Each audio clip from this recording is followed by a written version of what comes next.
আপনার সন্তান, আপনার কি সন্তান। এই সন্তান যেমন নিয়ামত, কিয়ামতের মধ্যে আবার কিয়ামত।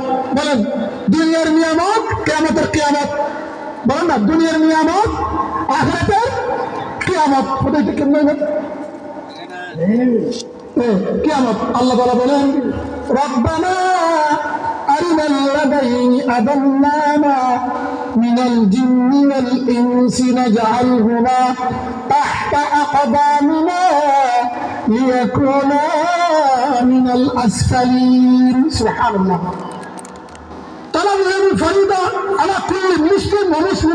রাসূল বলছেন সমস্ত মুসলমানদের উপর, নরনারীর উপর কোরআন শিক্ষা করা, কোরআন ইলম শিক্ষা করা ফরজ আইন।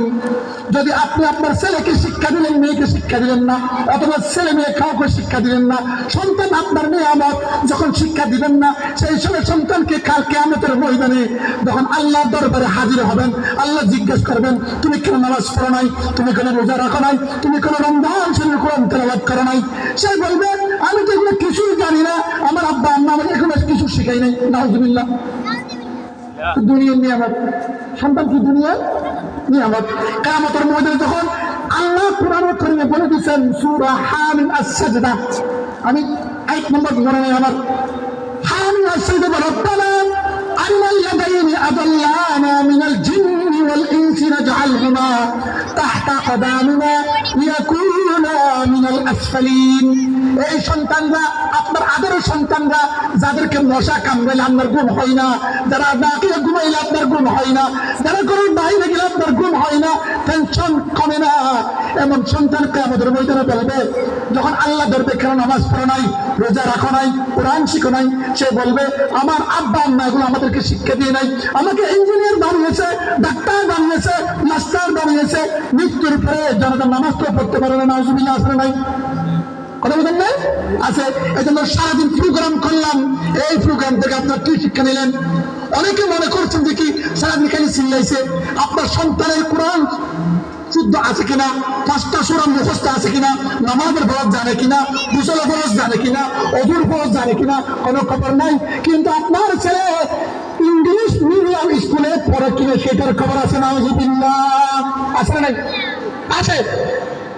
আমি মাদ্রাসা ছাত্র ভর্তি করে যখন দাওয়াত দিতে গিয়েছি অভিভাবককে, আমার ছেলে এবছর ক্লাস 3 পড়ছে, আমি বললাম 1 বছর জন্য হেফজ করে দিয়ে দেন, অন্তত কোরআন নামাজটা শিখে বের হোক, এরপর আপনি ডাক্তার বানান, ইঞ্জিনিয়ার বানান। সে বলে, আমার ছেলের 1 বছর লস হয়ে যাবে। নাউজুবিল্লাহ। ক্লাস 4 পড়তে পার না পড়লে 1 বছর লস। নাউজুবিল্লাহ। সন্তান দিছে কে? আল্লাহ। সন্তান নিবে কে? কিয়ামতের ময়দানে জবাবদিহি করতে হবে কি হবে না? হবে না। সময় আল্লাহর, কোরআন আল্লাহর, সন্তান আল্লাহর। আবার কোরআন ঠিক আল্লাহর কোরআন থেকে তোমার দাওয়াত দিলাম, সে বলছে কি আমার 1 বছর লস হয়ে যাবে। এগুলো কি মুসলমান নাকি মুনাফিক? আপনারা চিন্তা করে দেখেন, চিন্তা করে দেখেন।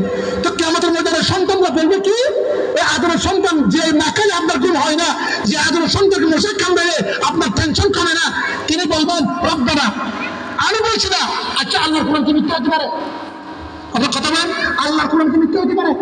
আমি আগে বলছি, জালিকা কিতাবুন আরাবিয়্যুন, যে কোরআন মধ্যে কোনো সন্দেহ অবকাশ নাই। যদি সন্দেহ অবকাশ না থাকে, তো এই আয়াতের মধ্যে কোনো সন্দেহ নাই, কোনো সন্দেহ নাই। আল্লাহ বলছে, রব্বানা, সন্তানরা বলবে, আরিনাল লাযাইনি আদাল্লানা মিনাল জিন্নি ওয়াল ইনসি, যখন প্রশ্ন করবে কেন নামাজ পড়ো নাই, রোজা রাখো নাই, ইসলাম মতো চলো নাই, দ্বীন মতো চলো নাই, তখন সে বলবে, আমার পিতামাতা আমাকে শিক্ষা দেয় নাই। এরপরে বলবে, তোমরা জাহান্নামে যাও। সন্তানরা বলবে, আমরা একা যাব না, আমাদের পিতামাতাকেও আমাদের সাথে দেন, পায়ে শরীরে লাথি মেরে তোমাকে জাহান্নামে ফেলে দিই। নাউজুবিল্লাহ। কথা কার? কথা কার? আল্লাহ। আল্লাহ সুবহানাহু ওয়া তাআলা আমাদেরকে কোরআন শিক্ষার, কোরআন বুঝার তৌফিক দান করুন। সময় শেষ। ওয়া আখিরু দাওয়ানা আলহামদুলিল্লাহি রাব্বিল আলামিন। আসসালামু আলাইকুম ওয়া রাহমাতুল্লাহি ওয়া বারাকাতুহু।